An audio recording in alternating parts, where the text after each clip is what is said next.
ήθελα βέβαια να σας πω και άλλα πολλά πράγματα για το τι τώρα έρχεται. Τι θα συμβεί. Παρακαλώ. Θα ήθελα να ετοιμαστούν οι άνθρωποι για αυτό που έρχεται. Παρακαλώ. Το ένα έχει σχέση με τον πόλεμο και το άλλο έχει σχέση με κάποιες φυσικές καταστροφές και το άλλο θα ήθελα να τους συζητήσω όπως παλιά τους είχα πει, να μαζεύουν τρόφιμα, να μάθουν τον τρόπο της διαχείρισης, γιατί σε λίγο δεν θα έχουμε να φάμε. Η Αμερική, λόγω του ότι άφησε την καρδιά της πλέον να αποδεχθεί τον νεοσφόρο σαν θεό της, σαν αρχηγό της, θα υποστεί τέτοια καταστροφή από τον ίδιο τον νεοσφόρο, όχι από τους ανθρώπους. Μην νομίζετε ότι θα είναι η Ρωσία που την καταστρέψει. Ο ίδιος ο νεοσφόρος θα δημιουργεί καταστάσεις τέτοιες που τον λάτρεψαν και θα τους δείξει το αληθινό τους πρόσωπο. Θα γίνει τόσο καταστροφικό, τόσο θα μικράνε τόσο πολύ, θα γίνουν τέτοιες πώς το λένε, από σεισμούς. Γεωλογικές, ναι, αναταράξεις τέτοιες που σε πολλά μέρη θα χαθούν, άλλα μέρη θα χτυπηθούν τα παράλια της σε τέτοιο σημείο που τόσο μεγάλο ύψος τσουνάμι δεν έχει ξαναδεί η ανθρωπότητα. Δεν έχει ξαναδεί η ανθρωπότητα.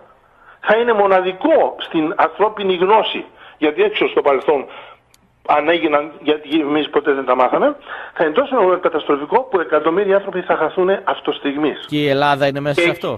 Η Ελλάδα είναι μέσα σε αυτό το... Αχ, για την Ελλάδα μου, για την Ελλάδα μου. Εγώ αγαπώ και την Ελλάδα μου, αγαπώ και την πατρίδα μου, εδώ τη Ρόδο που μεγάλωσα.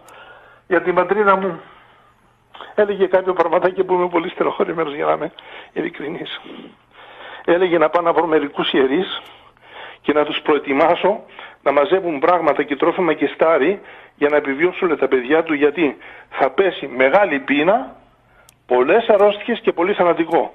Αφού λέει, μάλιστα έλεγε η ένα ιερέα που μου είπε να πάω του πω συγκεκριμένα λόγια, ότι τόσο πολύ θα πικραθεί που θα σηκώσει κλαμμένο στα μάτια του στον ουρανό και θα λέει, Θεέ μου, γιατί τόσο πολύ κακό. Αλλά εγώ θα του πω, ρίξε τα μάτια σου παιδί μου στο χωριό σου και θα δεις, ενώ είναι ο ναός της μάνας μου εκεί, πώς ήρθαν τώρα στη γιορτή της ΔΕΗ να της πούν, να τη φιλήσουν και να ζητήσουν την ευχή της. Αφού πολύς θάνατος παιδί μου, πάρα πολύς θάνατος, πάρα πολύς θάνατος. Και το χωριό και η Ρόδος δεν θα πληγεί από πόλεμο, αλλά από ναυτικό αποκλεισμό, έλεγε.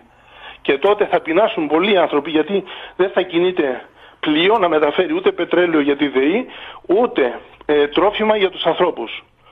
Και σε ένα ξαφνικό έτσι όραμα και τα λοιπά, σαν μπήκα μέσα σε ένα, πώς το λένε, μεγάλο κατάστημα που έχει τρόφιμα, είδα άδεια τα σούπερ μάρκετ.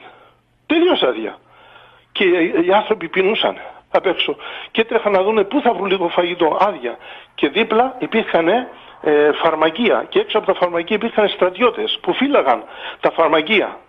Δεν θα υπήρχαν δηλαδή ούτε φάρμακα.